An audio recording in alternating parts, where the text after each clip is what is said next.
Boa tarde a você, começamos agora a segunda edição do Agricultura BR desta quarta-feira, dia 29 de abril. E você sabe, você está acompanhando aqui o Agricultura BR, o canal do boi, pelas parabólicas em todo o país. Também no nosso portal sba1.com, onde você tem notícias, tem informações, tem aquilo que você precisa saber para realizar bons negócios. No Facebook, no YouTube, você também acompanha. Está acompanhando também por TVs por assinatura, como a NET TV, Claro TV, agora é uma só, é Claro TV em todo o país. Vai acompanhar também pela Neo TV no Brasil e no Paraguai. E a partir de agora, sinal aberto no Mato Grosso do Sul, porque a TV Imaculada Conceição está linkada aqui no Agricultura BR. Sejam todos bem-vindos. E você vai, a partir desse momento, vamos acompanhar informações do mercado de soja. E eu quero falar sobre uma variedade de soja. Olha só, soja preta, uma variedade, mais uma, que está sendo trabalhada. Quem fala a respeito deste tema é o repórter Valdir Pacheco.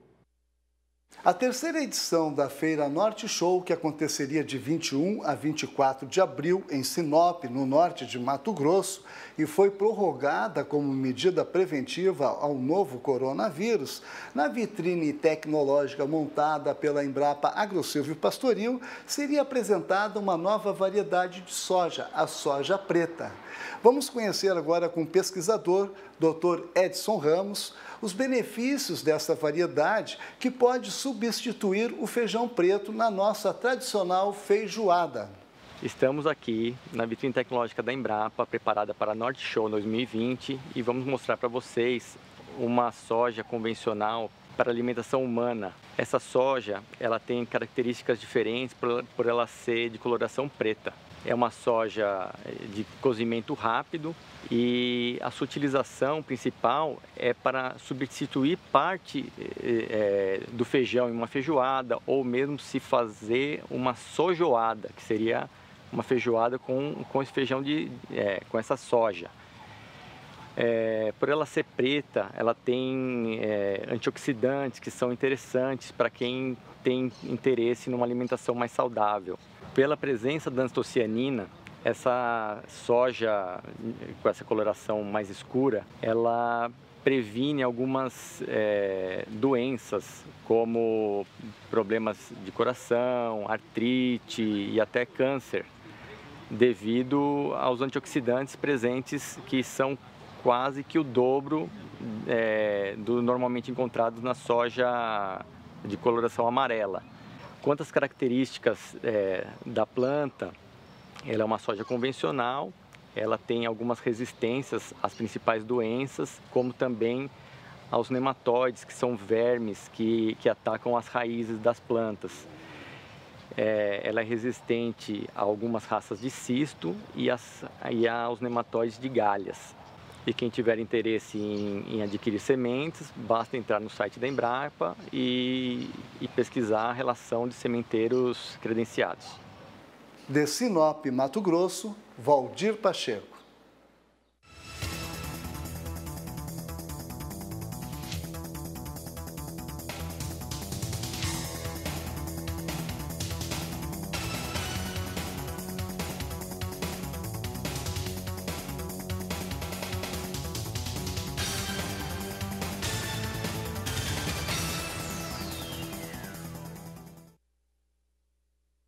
Sigo falando de soja aqui no Agricultura BR e agora falando sobre cenário internacional. Isso porque o Departamento de Agricultura norte-americano divulgou hoje mais um número, mais um relatório avulso de vendas para a soja dos Estados Unidos. Pouco mais de 108 mil toneladas que foram vendidas para o seu país vizinho, para o México. Vamos dar uma olhada nesse quadro enviado pelo Departamento de Agricultura dos Estados Unidos. Você tem aqui os números de vendas, num total de 108.860 mil toneladas. Não é um grande volume, você vê que fica abaixo de 109 mil.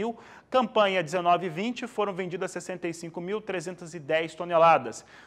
A campanha 20-21, 43.540 toneladas. As vendas norte-americanas de soja seguem extremamente tímidas e de milho inexistente. Nós tivemos, né, tenho falado disso há alguns dias, quarta, quinta e sexta-feira, com os chineses comprando soja dos Estados Unidos, mas que mudou ali um pouco a situação nesses dias, mas nada que tenha trazido relevantes alterações para o caminho da soja na Bolsa de Chicago, que demanda de algo um pouco mais consistente. Vamos ver agora como é que vem soja em Chicago. Nós temos aqui soja em Chicago agora operando com ligeira alta, posição de maio a $8,28 o bushel, julho $8,33 mais 6, agosto $8,36 mais 2, setembro $8,37 mais 6 por bushel, mostrando aí a soja em Chicago. Um dos fatores, ou principal e único fator nesse momento, principal fator que tem conseguido manter valores da soja em elevação aqui no Brasil é o dólar. O câmbio que desvaloriza muito o real, tem feito com que se tenha uma situação muito interessante para a soja brasileira, que se torna ainda mais competitiva no cenário internacional e na conversão em reais os valores são muito altos. O valor mais elevado nessa semana foi na segunda-feira, quando para o mercado pronto chegou a R$ 106 o valor da saca de 60 quilos. Nós temos agora o dólar caindo, você vê o dólar já bem abaixo das marcas de ontem. Nós tínhamos o dólar ontem a R$ 5,50, um pouco mais que 5,50. Hoje já vem para R$ 5,42. R$ 5,42 mais 4, queda de 1,68% para a moeda norte-americana neste momento. É claro que isso vai se refletir nos valores da soja no porto e, consequentemente, também no mercado físico brasileiro. Daqui a pouco eu mostro que queda é essa, mas antes eu converso com Sara Kirchhoff, que nos mostra como é que vem a operação com o mercado de câmbio e também mercado financeiro. Sara, boa tarde, seja bem-vinda. Boa tarde para você, boa tarde a todos. É isso mesmo, então mais um dia de queda para o dólar na comparação com o real brasileiro. Ontem o dólar ele despencou frente ao real, foi a maior queda aí dos últimos tempos, a queda no intradia, né, durante o dia, durante a sessão, e hoje, mais uma vez, segue esse movimento de desvalorização moeda norte-americana aqui no Brasil e lá fora também. A queda nesse momento, então, reforçando, é de 1,68% e o dólar comercial, lembrando que há poucos dias estava em torno dos R$ 5,70 quase, agora está em R$ 5,42, falando sempre, evidentemente, do dólar comercial, o dólar turismo tem um valor mais elevado. O mercado financeiro continua, evidentemente, acompanhando todos os desdobramentos da possibilidade de reabertura de economias ao redor do mundo, depois do período prolongado aí de isolamento social em vários países em função da disseminação do coronavírus, então continua de olho nisso e de olho também nas decisões de política monetária, especialmente do Federal Reserve, o Banco Central dos Estados Unidos. Lembrando que o Federal Reserve baixou a sua taxa de juros por lá há pouco tempo para 0 e 0,25%, se eu não me engano, está num patamar baixíssimo, então o mercado não acredita que o Federal Reserve deverá fazer um novo corte na taxa básica de juros por lá, pelo menos não por enquanto. Hoje também foi divulgado o PIB, Produto Interno Bruto dos Estados Unidos, referente ao primeiro trimestre do ano. Como já era esperado, ele veio em queda, a queda foi de 4,8%, ele encolheu 4,8% no trimestre. O mercado esperava um recuo, mas esperava um recuo um pouco menor do que isso, esperavam por um recuo de até 4% no PIB norte-americano nesse primeiro trimestre do ano. E com isso, esse foi o pior desempenho da economia americana desde 2008, naquele período de crise financeira.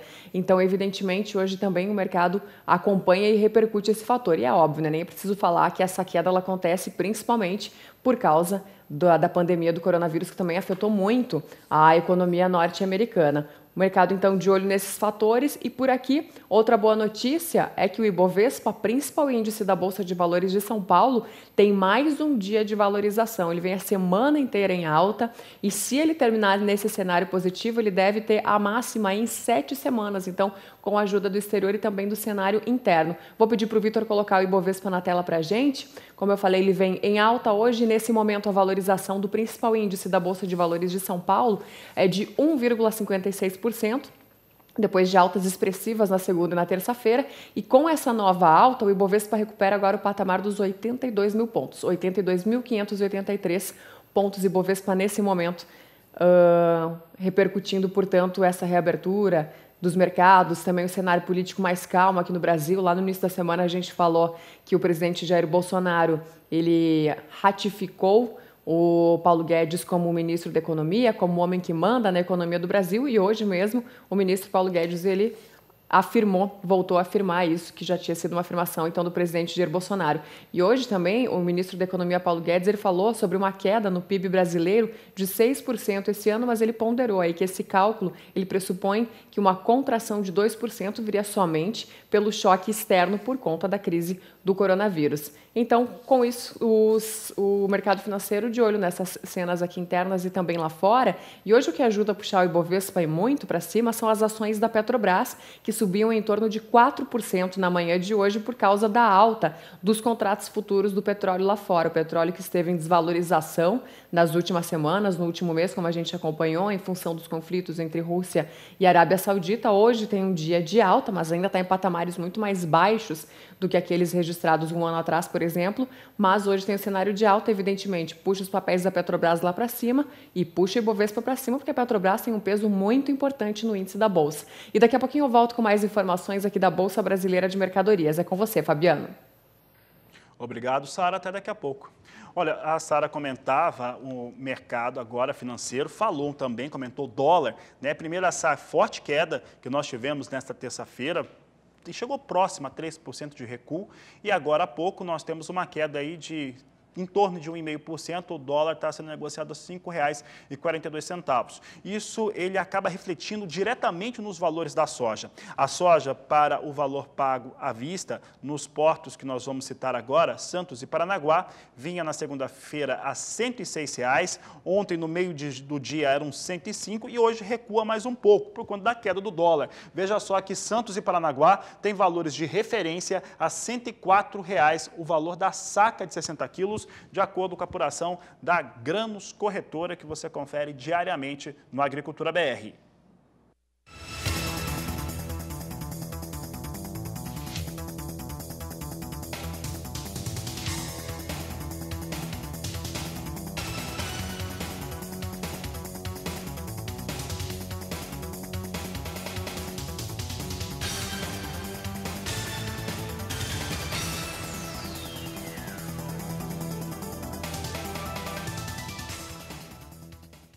O assunto por aqui no Agricultura BR e aqui no canal do Boi é o fator confinamento. Olha só, nós vamos falar do confinamento e os efeitos que ele está tendo em outros mercados, como o mercado do boi magro e também do milho.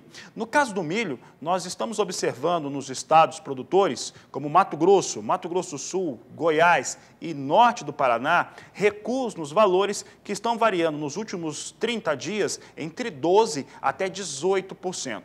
Sobre este assunto, como é que está o confinamento no país, eu converso agora com Alcides Torres, da Scott Consultoria, que conversa conosco pela internet. Alcides, um prazer falar contigo mais uma vez aqui no canal do Boi. E essa observação nós estamos tendo em relação aos valores de milho, o que tem acontecido com o confinamento? Está sendo muito alegado que a intenção de confinamento é menor. Está menor mesmo, Alcides? Boa tarde, seja bem-vindo.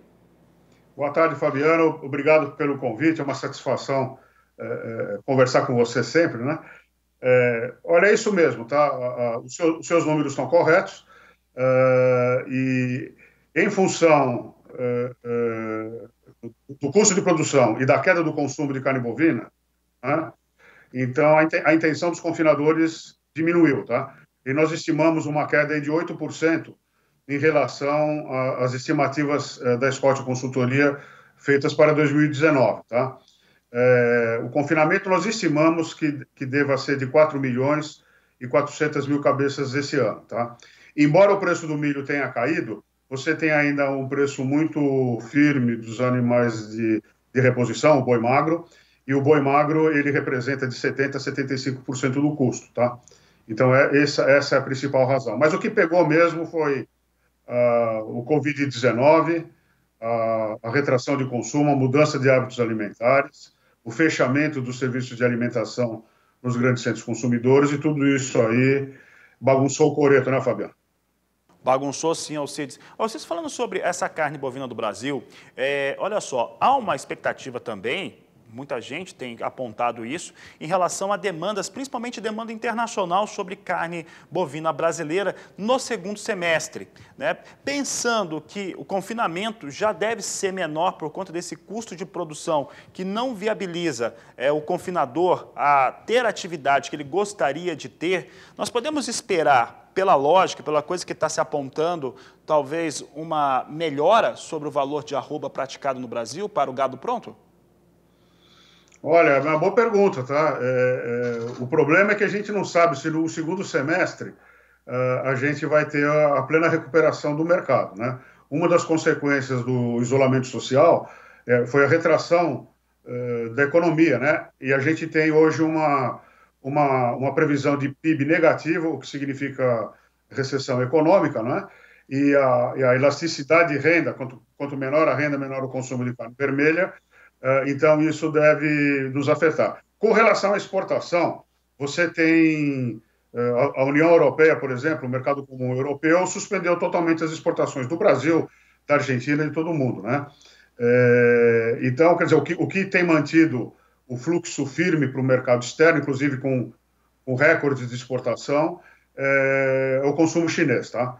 Então, a gente precisa cuidar muito bem desse nosso cliente, porque se qualquer rusga agora, qualquer ruído, o dano seria maior. Só para você ter uma ideia, 75% da carne fica no mercado interno e 25% está destinado ao mercado externo. Tá certo, eu vou continuar falando, daqui a pouco eu quero falar de milho contigo ainda, Alcides, mas continuando falando sobre carne bovina, a Scott Consultoria, ela organizou uma expedição em relação ao confinamento e ela vinha ocorrendo antes do Covid-19 estourar no Brasil. Sobre aquelas percepções iniciais e sobre o que a Scott está vendo agora, as coisas mudaram mesmo. Mudaram, tá? No começo da nossa expedição, a estimativa era que o confinamento superasse as 5 milhões de cabeças, tá?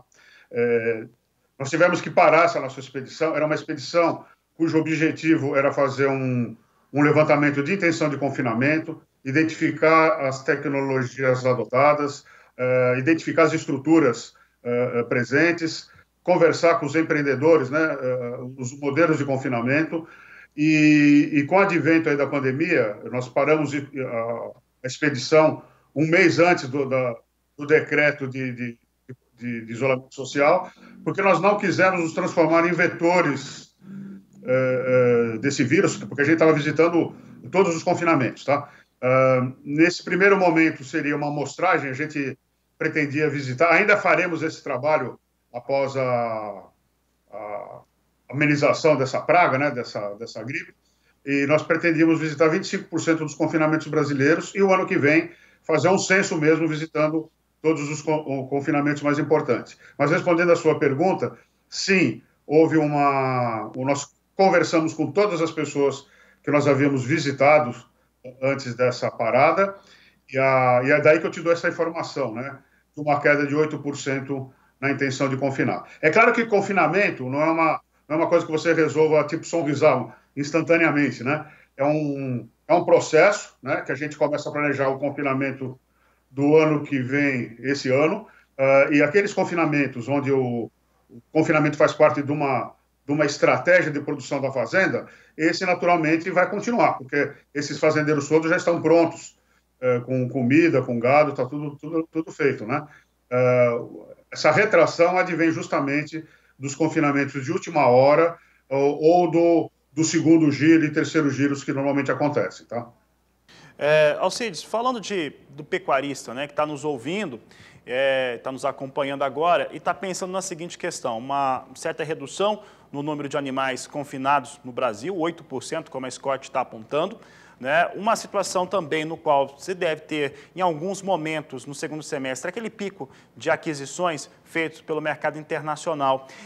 Em torno deste momento, aquele momento que abre a janela que seja talvez a mais favorável, tanto para a indústria quanto também para a produção, como que o pecuarista pode estar melhor preparado para aproveitar uma janela como essa, chamado momento ideal para a negociação? Bom, Fabiano, você está sendo otimista. Tomara que tenha esse momento ideal o semestre que vem, tá? Mas não dá para a gente pensar nisso agora. Você pega os próprios preços da aposta futura, eles deram uma melhoradinha, mas ainda assim eles são gravosos para quem vai entrar agora, tá? Na verdade, essa crise toda, ela vem evidenciar a necessidade do pecuarista trabalhar com ferramentas de risco, tá? Mercado de opção, mercado futuro, isso é tão importante quanto usar herbicida, uma boa dieta, fazer manejo de pasto, tá? Se houver essa janela de oportunidade, como você está falando, eu acredito que o pecuarista brasileiro está pronto para atender imediatamente esse cenário, tá? A pecuária brasileira é bem profissional, ela é bem moderna. Claro que, em função do Brasil, você tem vários espectros de produtores, você tem desde aquele mais conservador até o mais arrojado, né? Então, a gente teria, assim, como atender esse mercado. O que eu quero te dizer é o seguinte, nós estamos vivendo um problema conjuntural, tá? A estrutura de preço de mercado, o ciclo de preços, ele está lá intacto, tá? Então, qualquer melhoria no ambiente presente, a gente tem, sim, uma grande possibilidade de reação de preço favorecendo o pecuarista, né? Mas, por enquanto, isso está represado, tá? A expectativa, o ciclo de alta, ele deve correr ao longo desse ano, 2021, 2022 e até o primeiro semestre de 2023. Então, tanto é que das proteínas de origem animal, a que menos sofreu impacto foi a carne vermelha. O pessoal de frango e suíno está passando um perereco aí, viu, Fábio? Compreendo. Alcides, até para a gente voltar ao assunto inicial, né? Voltando àquela questão, porque alguns produtores rurais regularmente fazem esse questionamento, né? Nós temos os Estados Unidos com uma produção no qual eles destinam do seu milho pelo menos 1/3 para a produção de etanol. Esse milho agora está represado por conta da crise do petróleo, crise do Covid, que também reduziu o consumo, preço muito baixo. Mais da metade das destilarias nos Estados Unidos pararam, algumas saíram do mercado. Tem muito milho nos Estados Unidos. Nós até tivemos no último ano, lá no Nordeste brasileiro, num caso muito específico, ficou interessante importar via Golfo, né, milho dos Estados Unidos para o Brasil, mas no Nordeste do país ficou mais barato que puxar milho do estado do Mato Grosso. É possível, um câmbio como esse, né, mais de 5-1, pensar em entrada de milho norte-americano no Brasil ou na América do Sul, que seja? Pode ser. Isso que você falou é verdade mesmo. Era mais barato trazer milho norte-americano do que levar milho da Argentina ou milho do Centro-Oeste. Mas as condições de logística no Brasil deram uma melhorada, tá? Nós terminamos lá o asfaltamento da BR-163. O programa de Arco Norte do governo passado também foi um sucesso. Você tem menos ociosidade nos portos do Norte. Então, vai ser preciso fazer conta. Essa possibilidade existe, é claro. E o mercado capitalista, digamos assim, ele é rápido no gatilho, né? Se for bom negócio, sim, a gente acaba importando milho norte-americano também. Agora, só para te dizer uma coisa, esse fechamento da indústria de produção de etanol nos Estados Unidos afeta também a produção de DDG, de WDG, que são alimentos fundamentais na pecuária norte-americana, nos confinamentos norte-americanos. E nos Estados Unidos, 90% do gado da carne norte-americana advém de confinamentos, tá? Então, a gente tem aí também um outro cenário a ser estudado para ver como é que os confinamentos americanos vão trabalhar com essa depressão na produção de DDG. Talvez a gente não tenha DDG e eles tenham que voltar a consumir milho-grão. Então, a gente tem também que ver o que acontece. E estamos agora com um problema medonho lá nos Estados Unidos, que é a contaminação dos funcionários das indústrias frigoríficas, tá? Isso também pode fazer com que a produção de proteínas animais sofra uma depressão. O presidente norte-americano está até pensando em obrigar o sujeito a trabalhar, assim como acontece em hospitais, né? Isso precisa ser... a gente vê o desfecho dessa história. No Brasil, a gente já tem alguns casos de frigoríficos no Rio Grande do Sul. A diferença do Brasil com relação aos norte-americanos é que a gente tem uma estrutura de frigoríficos bem pulverizada e lá eles têm uma estrutura de frigoríficos muito mais concentrada, tá? Ou seja, a gente tem tanta notícia nova, o Fabiano, que é realmente difícil tecer um cenário hoje e não mudar esse cenário amanhã. Tá certo, Alcides. Alcides, quero agradecer sua participação mais uma vez aqui no Canal do Boi, sempre esclarecedor para o pecuarista, para o produtor rural brasileiro. Obrigado, Fabiano. Meus votos de uma saúde para todos. Cuidem-se e bons negócios. Bons negócios, eu conversei com Alcides Torres, da Scott Consultoria.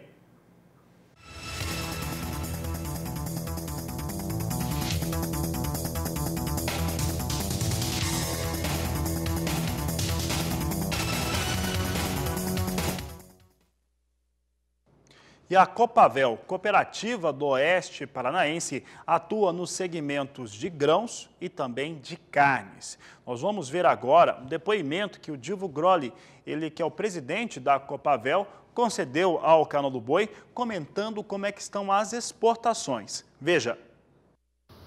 As exportações brasileiras estão indo muito bem. Nós temos os grãos, principalmente a soja, alavancando uma quantidade muito grande de dólar para o Brasil nas exportações, com preço altamente compensador.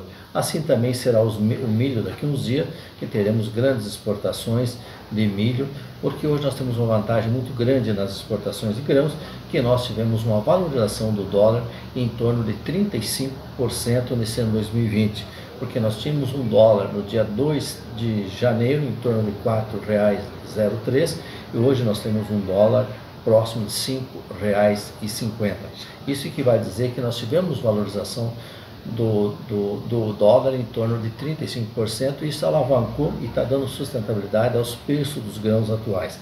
Quanto às carnes, nós temos aí algum entrave na carne de frango. O Brasil é o maior exportador de frango do mundo, mas não tem crescido a demanda por carne de frango no mundo, e assim então o Brasil tem procurado fazer as mesmas exportações em quantidade que fazia no ano 2019. Quanto à carne suína e à carne bovina, estamos crescendo, aumentando nossas exportações, mas tudo isso é um bom cenário, porque nós temos aí uma alavanca que é o valor do dólar nesse momento muito bom e dá um respaldo às nossas exportações, não só de grão, mas da carne também.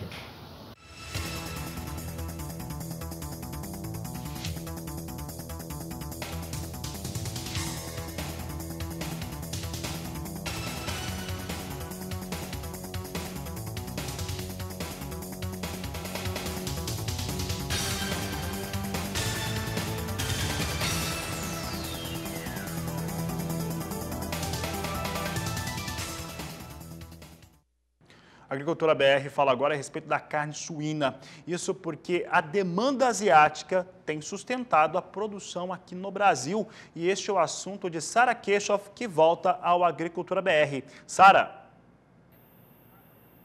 É isso mesmo, Fabiano. É isso que vem ajudando também a sustentar essa cadeia. Lembrando que a demanda da China ela aumentou nos últimos tempos em função da peste suína africana, que devastou e continua ainda devastando, né? A gente sabe que a peste suína africana ainda não está controlada lá na China, inclusive você falou sobre isso essa semana. Então, isso que vem sustentando a suinocultura aqui no Brasil no que se refere aos grandes frigoríficos que atuam aí na exportação. Eles continuam sendo lucrativos em função dessa demanda crescente aí da China, de acordo com um relatório divulgado pelo Rabobank. Só que, por outro lado, os frigoríficos menores, esses sentem muito os impactos nesse momento em função do isolamento social, conforme afirma o Rabobank. Eles dizem, né, que esses processadores de carne suína que vendem somente para o mercado doméstico, eles enfrentam dificuldade por conta da redução do consumo pelo segmento de restaurantes com essas medidas de isolamento social. Aqui no estado de São Paulo, por exemplo, que é o mais atingido pela pandemia do coronavírus,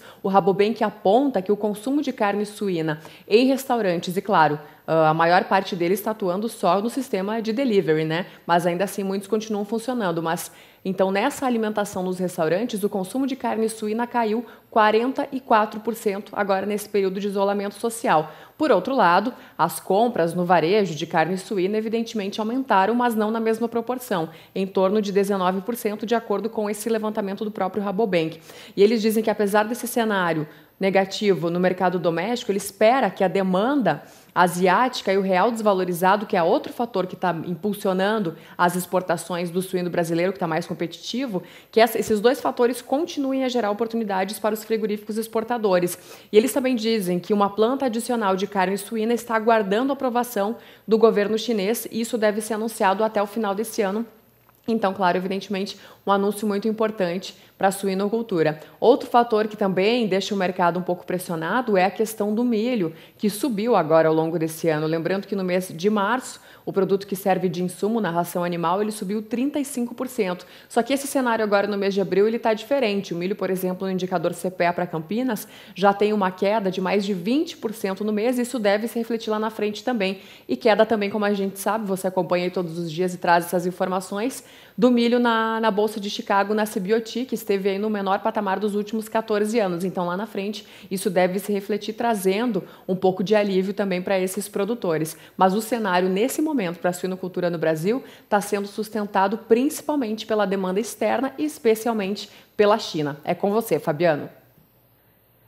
Tá certo, Sara, obrigada pela participação. Nos falamos logo mais na terceira edição do Agricultura BR, a partir das 16 horas, no horário de Brasília. Bom, por aqui eu vou falar a respeito dos números apresentados pela Única, principalmente em torno do etanol. O que apareceu aí escrito aí na sua tela é isso mesmo. Os recursos, o resultado com as vendas de etanol no Brasil recuaram 50%. O motivo é muito claro. Houve uma queda no preço do petróleo. Essa queda muito forte, muito expressiva, reflete diretamente nos valores do etanol. Somado também a uma redução de consumo causado pela circulação menor, que é um resultado direto do Covid-19, faz com que esse faturamento com venda de etanol no Brasil recue bastante, além também da vocação, está sendo vocacionadas as usinas, aquelas que podem produzir açúcar em detrimento do etanol. Vamos dar uma olhada então como é que ficou essa situação de produção de etanol na primeira quinzena do mês de abril. Veja só que trazemos aqui, de acordo com os números da Única, a União da Indústria Canavieira, que a produção total foi de 799 milhões e 30 mil litros.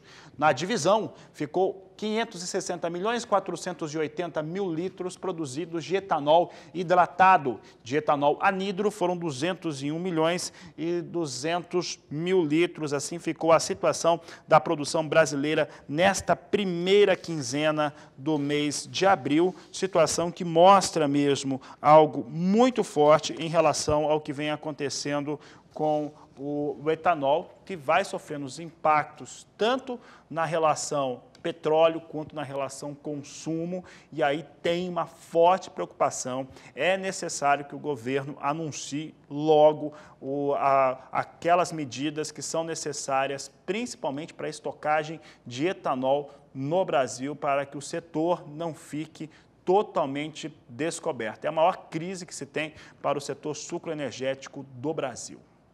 Ainda neste bloco do Agricultura BR, você que já viu uma entrevista com Alcides Torres exclusiva aqui no programa, daqui a pouco vamos trazer uma entrevista com Maurício Nogueira, da Atenagro, que conversou com Walter Puga Júnior. Mas eu começo esse bloco do programa falando sobre café. Vamos dar uma olhada como é que vem se comportando o mercado futuro do café arábica, negociado na Bolsa de Nova York. Nós temos aqui novo recuo registrado. Esse recuo aqui é muito real por conta da queda do dólar aqui no Brasil. A queda no dólar nesta última terça e hoje são bastante expressivas. O dólar está sendo negociado agora a 5,42. Isso representa perda no valor aqui, somado a essa queda do café na Bolsa de Nova York, na plataforma Ice Futures. Maio vem com dólar 3 centes mais 70 libra-peso. Julho, um dólar 5 centes mais 45. Setembro, um dólar 6 centes mais 65. E a posição de dezembro, um dólar 8 centes mais 55 por libra-peso. São os negócios que destaco agora com café arábica na Bolsa de Nova York.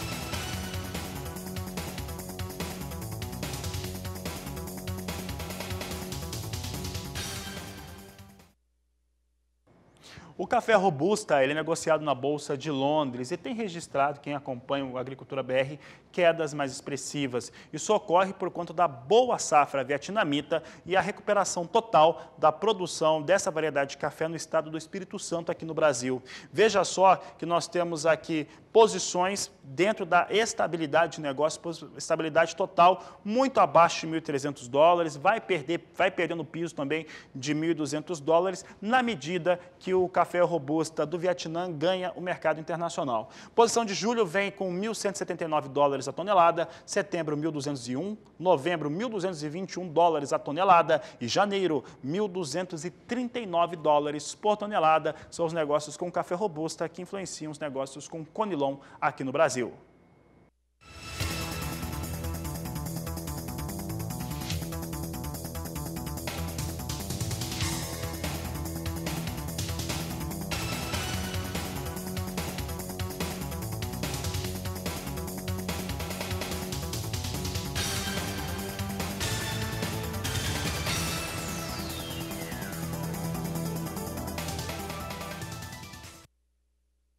A Agricultura BR volta a destacar a pecuária aqui no programa. Você já acompanhou no programa de hoje uma entrevista exclusiva com Alcides Torres, da Scott Consultoria, que falou sobre exportação, sobre o mercado pecuário e a relação com o milho e os custos de produção para confinamento aqui no Brasil. Você vai acompanhar agora o Maurício Nogueira, nosso amigo, ele que é da Tenagro, falando um pouco a respeito do que vem acontecendo no mercado da pecuária nacional, expectativas em torno de exportação e como que isso acaba impactando também o produtor rural brasileiro. A entrevista foi realizada por Walter Puga Júnior.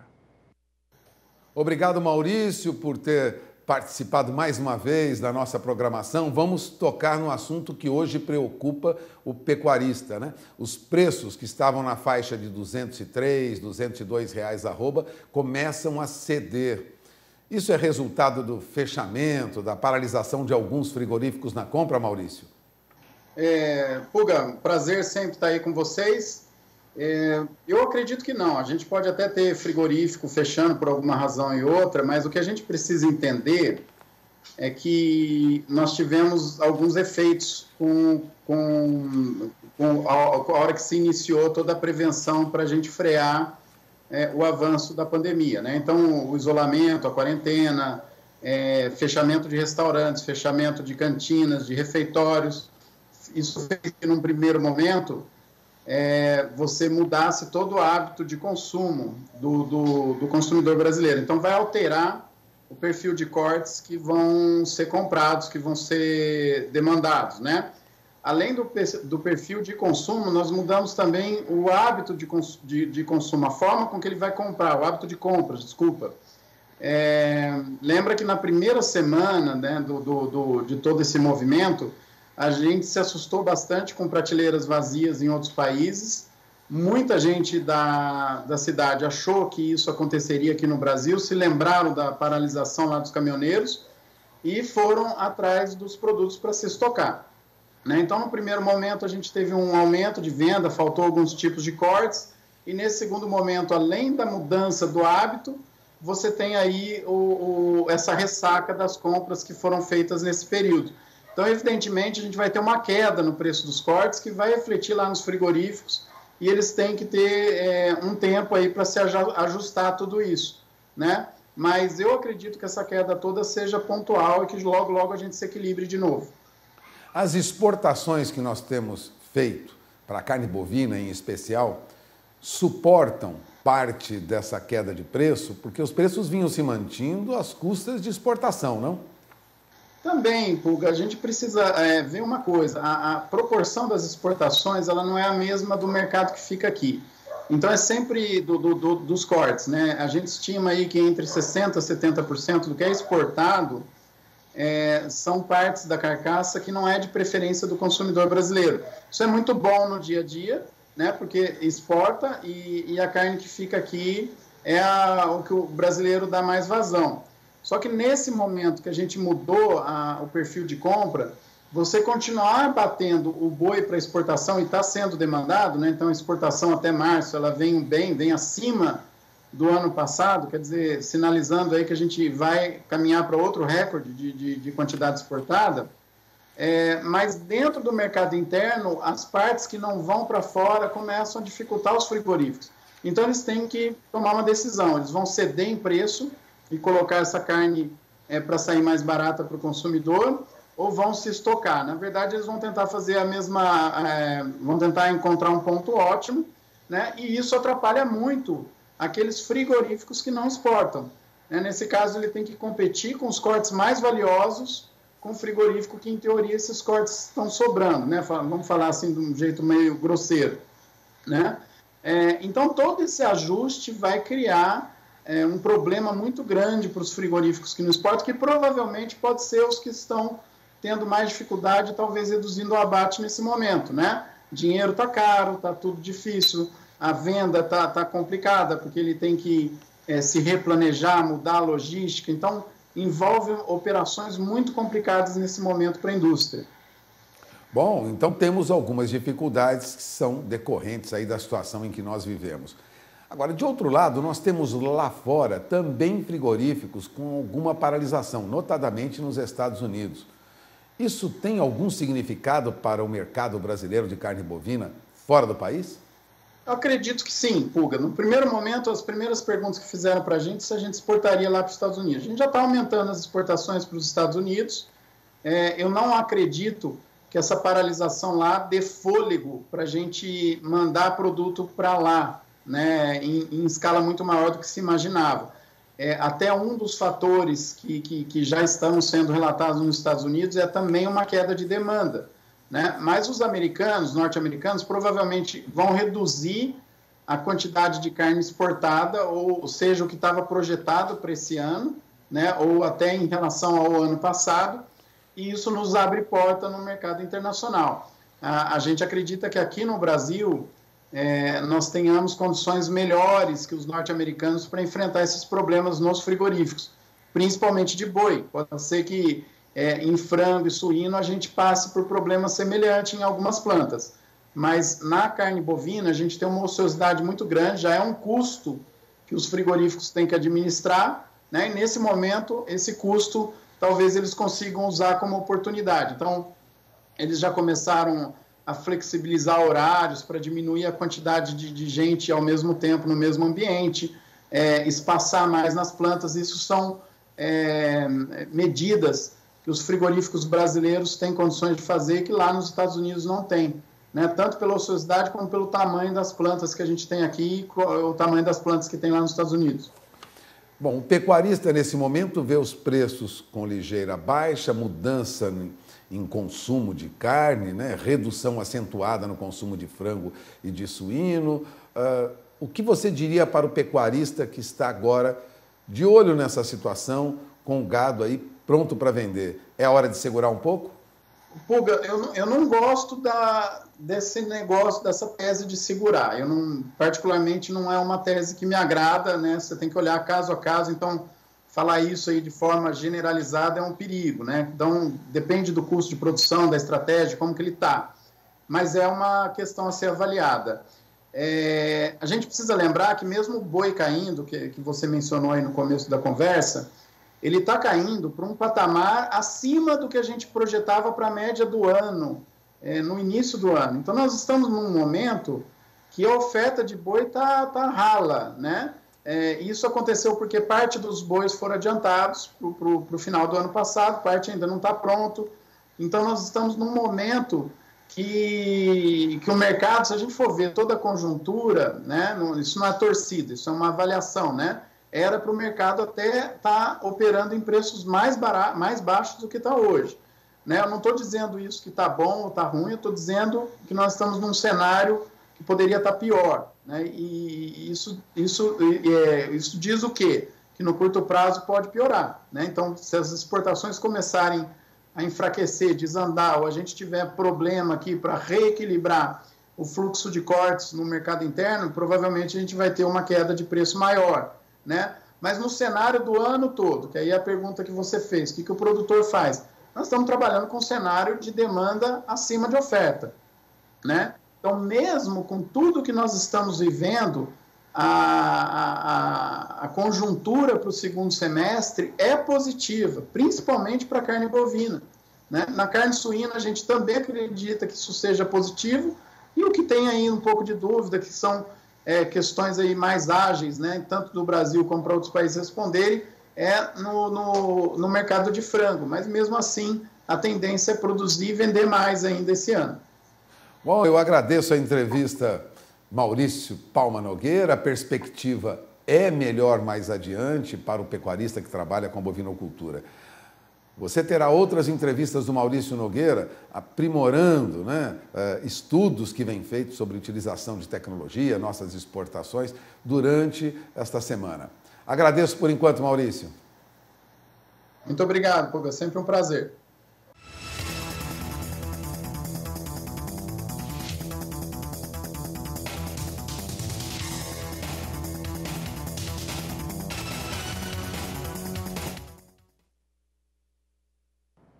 Um assunto interessante que traz aí uma prospecção de redução de custos na indústria, na agroindústria e também no setor de produção.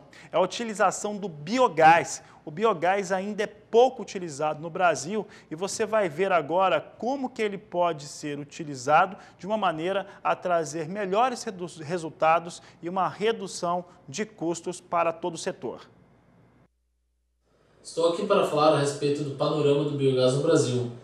O setor agro brasileiro possui uma grande quantidade de matéria-prima que pode produzir biogás.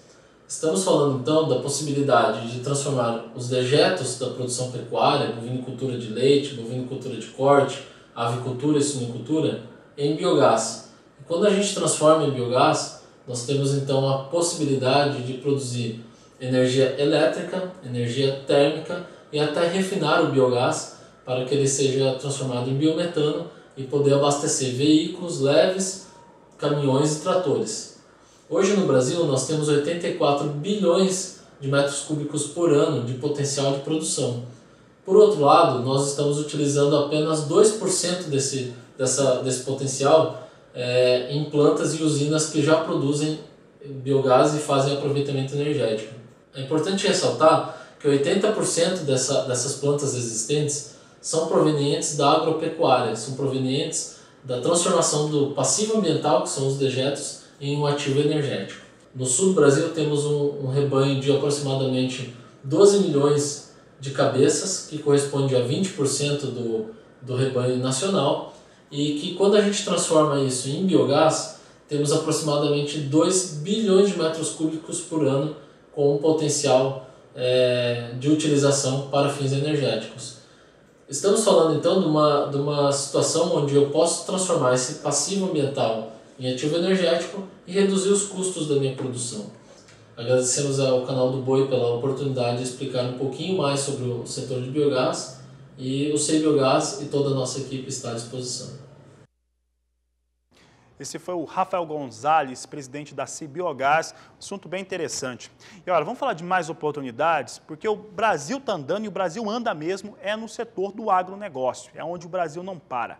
Olha só, para você ter uma ideia, a Confederação Nacional da Agricultura fez uma videoconferência para estreitar laços de oportunidades para o setor agropecuário brasileiro com a Coreia do Sul. A Coreia do Sul é um país extremamente importante na tecnologia, tá? Aquela marca mais famosa de televisão, também os carros, automobilismo, você sabe muito bem das marcas que eu estou falando, saem todas de lá. É um país com grande capacidade de pagamento, de negócios. Para se ter uma ideia, no ano passado, a Coreia do Sul fez em aquisições do setor agronegócio no mundo todo, aquisições que chegaram a 50 bilhões de dólares. E essa videoconferência é para estreitar laços e conseguir fechar novos negócios, que você vai saber agora como foi na reportagem de Saulo Lopes.